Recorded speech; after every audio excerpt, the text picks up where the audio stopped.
एक छोटे से गांव में सुरेश नाम का लड़का अपनी माँ के साथ रहता था। उसके पिता नहीं थे। सुरेश लकड़ियाँ काटने का काम किया करता था। वो रोज सुबह कुल्हाड़ी लेकर जंगल चला जाता, दिन भर लकड़ियाँ काटता और शाम को उन लकड़ियों को इकट्ठा कर बाजार जाकर बेच देता था। जो पैसे मिलते उससे उसके घर का गुजारा चलता। एक दिन जब सुरेश जंगल से लकड़ियां काटकर बाजार में बेचने गया तो दुकानदार बोला, सुरेश, अब लकड़ियों की मांग बढ़ गई है, इतनी लकड़ियों से काम नहीं चल पाएगा, तुम्हें ज्यादा लकड़ियां लानी होंगी। सुरेश बोला, सेठ जी, कल से मैं ज्यादा मेहनत करूंगा और ज्यादा लकड़ियां काट कर लाऊंगा। ठीक है, यदि तुम ज्यादा लकड़ियां लेकर आओगे तो तुम्हें उसके अच्छे दाम दूंगा, दुकानदार बोला।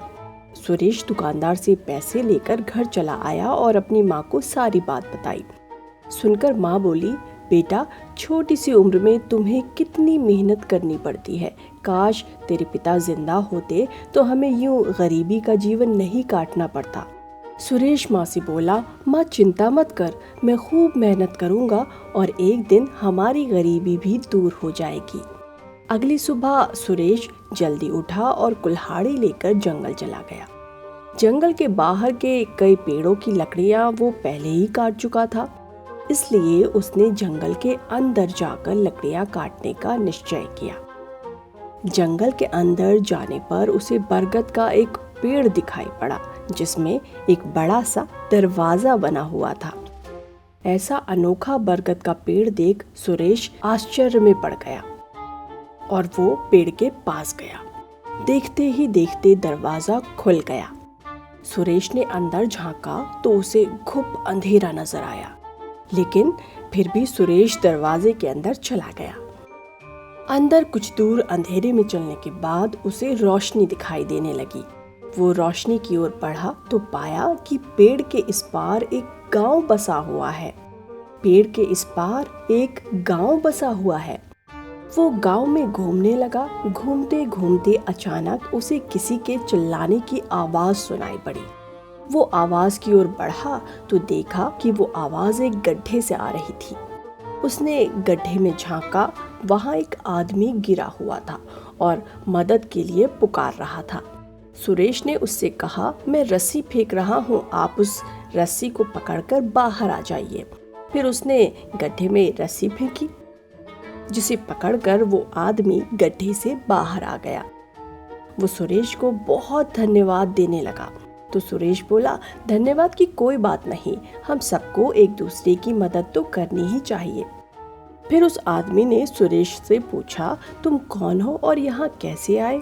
सुरेश ने उसे बरगद के पेड़ के दरवाजे के बारे में सारी बात बता दी। तब वो आदमी बोला, वो एक जादुई दरवाजा है जो केवल 10 दिनों के लिए खुलता है। तुम्हें शाम होने से पहले ही वापस जाना होगा, क्योंकि अगर दरवाजा बंद हो गया तो तुम 10 दिन अपने घर नहीं जा पाओगे। सुरेश ने इस जानकारी के लिए उसका धन्यवाद किया और आगे जाने लगा।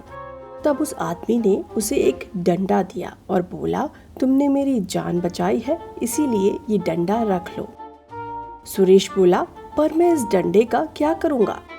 उस आदमी ने बताया, ये एक जादुई डंडा है, इससे तुम जितनी लकड़ियां मांगोगे ये तुम्हें देगा।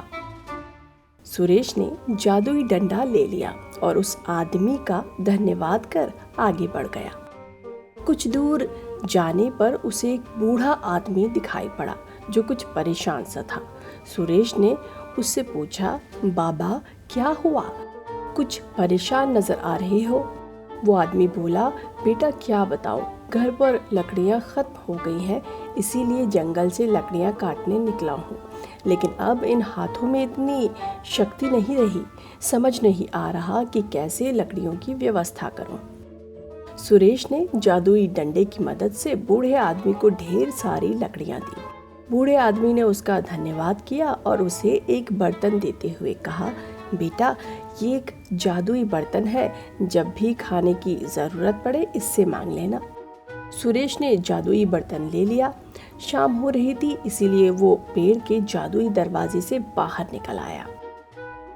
खुशी खुशी वो घर पहुंचा और जंगल में हुई घटना के बारे में बताते हुए जादुई डंडा और जादुई बर्तन माँ के हाथ में रख दिया। माँ जादुई डंडे और जादुई बर्तन को देखकर बहुत खुश हुई। सुरेश को भूख लग रही थी। उसने जादुई बर्तन से खाना मांगा। ढेर सारे पकवान उनके सामने थाली में सज गए।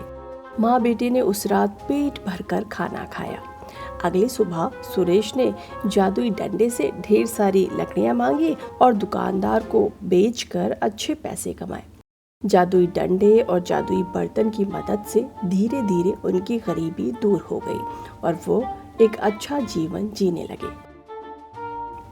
इस कहानी से हमें ये सीख मिलती है कि हमेशा मुसीबत में फंसे हुए लोगों की सहायता करनी चाहिए, क्योंकि अगर आप किसी का भला करोगे तो आपका भी भला होगा।